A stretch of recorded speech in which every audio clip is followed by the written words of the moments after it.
Assalamualaikum warahmatullahi wabarakatuh. Alhamdulillah pada kesempatan kali ini saya akan meresume materi SINSIS atau sinyal dan sistem yang dimana mata kuliah ini diampu oleh dosen Ibu Endah Setiawati STMT. Pada kesempatan kali ini saya akan meresume materi yang sudah dijelaskan gitu oleh Ibu Endah pada perkuliahan beberapa hari yang lalu. Sebelum kita mulai, izinkan saya untuk memperkenalkan diri terlebih dahulu. Perkenalkan, nama saya Nadia Sofian dengan nomor 31745 dari kelas 3C Sistem Telekomunikasi.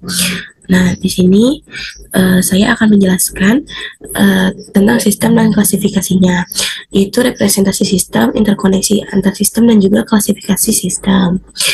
Oke, kita mulai dari sistem dan klasifikasinya. Jadi, sistem ini adalah suatu proses yang mentransformasikan suatu sinyal menjadi sinyal yang lainnya. Dalam hal ini, representasi dari sistem dapat diungkapkan dengan cara dimodelkan secara sistematis atau bisa juga menggunakan diagram blok seperti ini. Nah, ada penjelasannya. Di sini saya sudah mencatat gitu ya. Nah, jadi dari penjelasannya kita bisa dilihat gitu dari sistem ketika direpresentasikan dalam diagram balok itu representasinya itu dipisahkan. Contohnya kita punya suatu sistem dan sistem ini mengaitkan antara panel dari input X.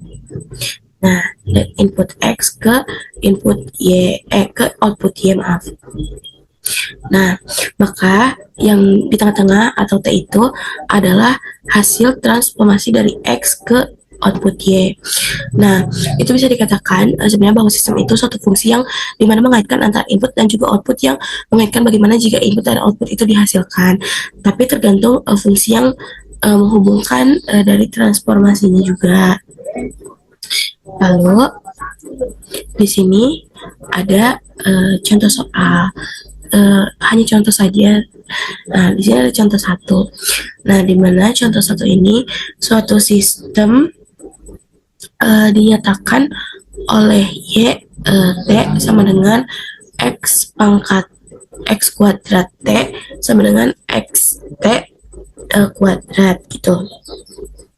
Nah, artinya bahwa untuk input bahwa untuk input sembarang X itu maka outputnya adalah kuadrat.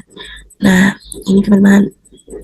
Terus dituliskan bahwa seperti pada gambar ini yaitu input dan outputnya itu adalah kuadrat dari inputnya. Terus misalkan nih kita tuh punya di sini udah selesai nih, misalnya di sini kita punya X T ya sama dengan E min AT UT gitu kan. Nah, bagaimana dengan YT-nya, dengan YT-nya ini? Nah, maka tinggal dikuadratkan saja teman. Jadi YT sama dengan E pangkat min AT UT. Jadi sinyal ini adalah untuk lebih besar si YT-nya. Tinggal dikuadratkan saja dari A ini lalu dibawa ke sini gitu. Nah, terus kalau misalnya di bawahnya ini ada X T sama dengan sin omega T omega T. Maka hasilnya itu adalah kuadrat omega T. Nah, kalau misalnya secara sistematis katakan formula yang dikaitkan dengan input dan output, dan di sini berarti sistem itu sistem sendiri itu bisa direpresentasikan oleh diagram balok seperti diagram balok yang tadi sudah dijelaskan seperti ini. Kayak begitu teman-teman. Nah, mungkin penjelasan saya mengenai resume tentang perkuliahan yang dilakukan kemarin cukup di sini. Kurang lebihnya mohon maaf gitu. Mungkin apabila masih terdapat kekurangan ataupun penjelasan yang belum terlalu jelas gitu, mohon maaf gitu. Selebihnya wassalamualaikum warahmatullahi wabarakatuh. Terima kasih.